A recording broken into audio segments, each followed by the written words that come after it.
the presentation for medication management opioid use disorder for Aliviane Opioid Treatment Center, substance abuse program, medication assisted treatment. My name is Dr. Haque, and this is for May 18th, 2023. Yeah, so here I wanted to share that information with you guys. So basically, it's going to be a presentation that I think is rather brief, but try to hit the big points. So first off, as I think is better for memory and for learning as application of the information. So in this case, a case example of a 32-year-old male was came in after heroin overdose. He had some response to naloxone, but he became sedated.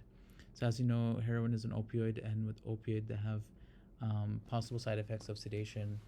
And so after about an hour, he had needed more naloxone. Also, this is known as Narcan.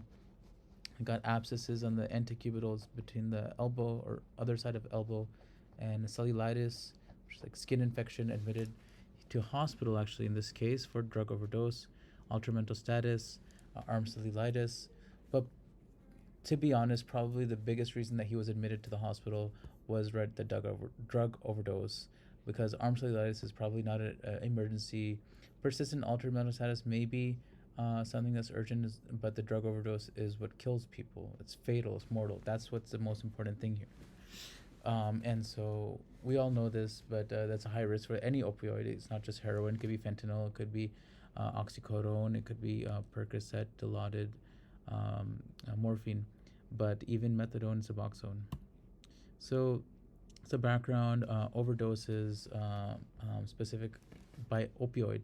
So remember, there's different classes of opioids. There's different types of opioids and different potencies or strengths. So not all of them are created equal. In other words, the kind of classical one of them is heroin, as orange line here, and then you have some prescription ones, natural occurring, which kind of means it can be found in nature, but of course it could be purified, and then semi-synthetic as well as methadone, purple, and other synthetic opioids, which have pretty much skyrocketed. This isn't, of course, up to 2023, but this is some relatively recent data in terms of overdose. Okay, this is not just use, and this is a death. So in the 90s, late 90s, these were much less, the synthetic opioids. Slowly increase, and then skyrocket in like about 10 years ago, 2013, 14, and now, or probably now it's even more higher than that. But you're talking about your fentanyls and things like that, which we probably talk about every day. That there's some cases with that. Heroin is like right here, methadone and other prescription heroids, less. Natural history of opioid disorder. So in beginning, as with a lot of substances addictions, you have a euphoric state. Euphoria means up or happy, excited, animated, feel good. But however, it can go down, go up, come down. And then after a time, that can have a tolerance, meaning you need a higher dose to get the same level. If you're not getting the same dosage or a higher dosage, then you don't get a euphoric anymore. You get a neutral state. And eventually, even with repeated same dosages, you will fall into a lower state. And this is associated with physical dependence, withdrawal. Feeling headache, stomach, restlessness, shaking, sweating, diarrhea, sweating, jitteriness, uncomfortable feelings. So back to the case. This is some background history. This guy has a lot of heroin use, intranasal use, IV use, and then he's been going into treatment, and then he got like relapse after lots of treatment. Kind of interesting here that he had no other use, because usually they have polysubstance use or more than one. And then fortunately, this case, HIV negative, hepatitis C negative. He was a contractor or something and just lost his job. whose wife was in recovery as well, and his two young children over there. I don't know the age; they didn't tell me. Anyway, he has opioid withdrawal. So let's say he had the ultramental status, he had overdose, but then like after giving him a Narcan injection or intranasal Narcan spray like 2 times, and then like after a few hours he's waking up, and he's so what do you do? So anyway, opioid withdrawal assessment. So this is very important for, I think, anybody who's involved. It's called clinical opiate withdrawal scale, also known as COWS. Not necessarily we have to use it, but I think we should be able to recognize it and why is it important, and how do we utilize that to determine where the client is in terms of this scale determines what type of treatment he may need or she may need. And then 0 is less symptoms.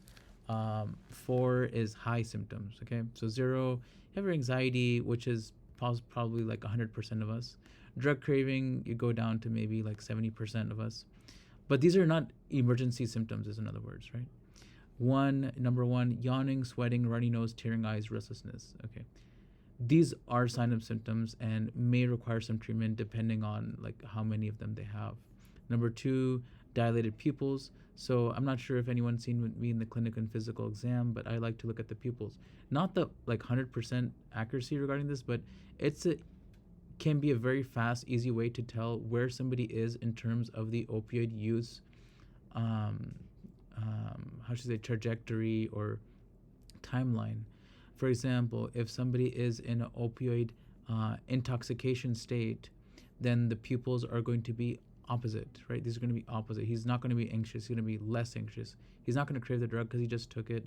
He might still be yawning, but he shouldn't be sweating or having runny nose or teary eyes or restless. He should be more calm.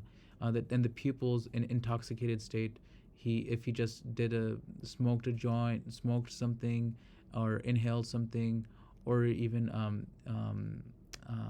shot something before coming to the clinic, then the pupils would not be dilated. They would be constricted. They would be like small pupil. Okay, but here withdrawal is dilated.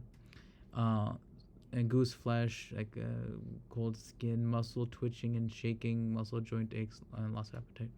These are now more severe withdrawal symptoms: nausea, very restless, high blood pressure, heart rate, high fever, and then of course you have the vomiting. Someone can throw up in the lobby or something, dehydrated, have diarrhea, abdominal cramps, and they can't sit still. So basically, you total add these all up, and then they have a scale. But generally speaking, I think we should realize this. And if you want to make it very, very simple, in a withdrawal state, they are very uncomfortable. Headache, stomach ache, backache, muscle ache, and big pupil. Okay, that's kind of what you need. Headache, stomach ache, backache. So the head is hurting, they're anxious. Stomach ache, they may be having nausea, vomiting, like diarrhea, and backache. Their muscles are hurting, so they can't sit still. And then the pupils are going to in withdrawal going to be dilated. Inpatient goals. So this, you may need to determine whether he's a candidate for treatment or not, or he needs to like wait, or he's not. He is a candidate. So maybe inpatient. So you want to make sure the withdrawal is treated, or can be treated in our current clinical site. So you can't fix this in one day. Opioid use disorder, OUD. So you don't want to necessarily like stop opioids, and you don't want to get too into the ethics of it and like saying, oh well, this guy is he made a mistake and he needs to go to the withdrawal. No, let's try to just be therapeutic and try to help them instead of judging these people because we don't know where they're from and what their story is. Anyway, we had to make a diagnosis. Are they in withdrawal? Are they in intoxication? Or are they in between? And that's how we can decide what do we do, what do we treat, how do we treat. Whether we do inpatient, ER referral, admission, or discharge, and say that they just need to do outpatient treatment with another provider. So, medication management. So medication management, huge part of opioid use disorder treatment, and specifically opioid withdrawal treatment. Now, keep in mind, I don't know if we talked about opioid overdose intoxication yet. We may have briefly touched on it, not formally in this presentation, but opioid intoxication or overdoses are not treated with with opioids. They're not treated with methadone and Suboxone or buprenorphine. They're not, because you're going to overdose them even more, and then they're going to get snowed or they're going to get sedated, and they can be like sleeping and not breathing, and they can die. So you have to, very important to realize what is opioid intoxication, what is opioid withdrawal, right? In opioid intoxication, you do not give them more opioid, but you give them the opposite, which is naloxone or Narcan, right? You give them by injection or nasal spray or something to get them out of that overdose intoxication so they can wake up and start breathing, because they're going to stop breathing. So now back to opioid withdrawal. So you have opioid withdrawal, you got methadone and Suboxone and buprenorphine. Talk about methadone briefly. This is something that's our big, like our biggest child or daughter. Like this is the one we know for the older daughter, the one we know for a long time. This is the younger baby. Methadone, start with 20 milligrams. It says here, of course, we don't always follow this. We typically do 30 milligrams in Liviana Clinic in El Paso. So we're gonna, you can do 20 if someone's really like small and stuff. But in our program, with our clients, with the level of usage, 30 is a decent dose. Reassess. And why is that? It's like a low dose. You want to low dose them, right? Because there's always that chance that they had taken some, and if you give them a decent dose, like a good 40, 50, 60, if they took plus a few pills of fentanyl in the morning, you could put them into opioid intoxication overdose and take away their breathing. So you want to start low. 20, 30 is good. Reassess. You can do 1 or 2 hours, 3 hours. Give them additional 5 to 10. And in our protocol, we use 30 plus 10. And that's fine if they still have withdrawal symptoms, right? You want to go back. You don't want to keep on giving them even if they don't have the symptoms. If he's just like fine, you don't want to give them more and more overdose. Do not exceed, right? 40 in 24 hours. Yes, we do that. We do that at Liviana Clinic. And then the next day, see how they're doing. We can increase another 10, 5 to 10, increase another 5 to 10 until 30, 40, 50, 60. Stop. Reassess. See how they do. And by that time, it's probably like 3 days into treatment. That's methadone. Buprenorphine. Now we can start with 4 milligrams. You can do like the Subutex or the different tablet, etc. Reassess into, you can give another 4 milligrams. However, I would probably not do that much. Maybe give 2, and then see. Okay, well that's fine. We'll do it tomorrow. You're not supposed to exceed 16 in 24 hours. But due to, well, buprenorphine is not as strong as methadone. Buprenorphine is like smaller, lighter, etc. So I would probably do like maybe max of 8 in the first day and see how they do. Come back tomorrow, and then we can give them another 2 to 4, etc. And we can do up to maximum 16. But typically, I don't like to do that. Just like to keep it simple. But there is less chance of hitting that overdose with buprenorphine because of its chemical properties.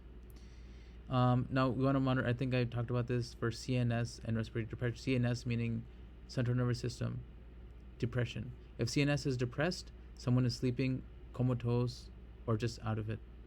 Respiratory depression, someone is not breathing. Down, their breathing is down. So they could get at risk for hypoxia or loss of oxygen and death. Give the same dose each day. Give same dose each daily, including date of discharge. So that you want to give them the same dose. Once you get that right spot, whether it's 40, 50, 60, or it's 4, 8, 12, or even 16, then you want to continue that. Don't give a methadone prescription.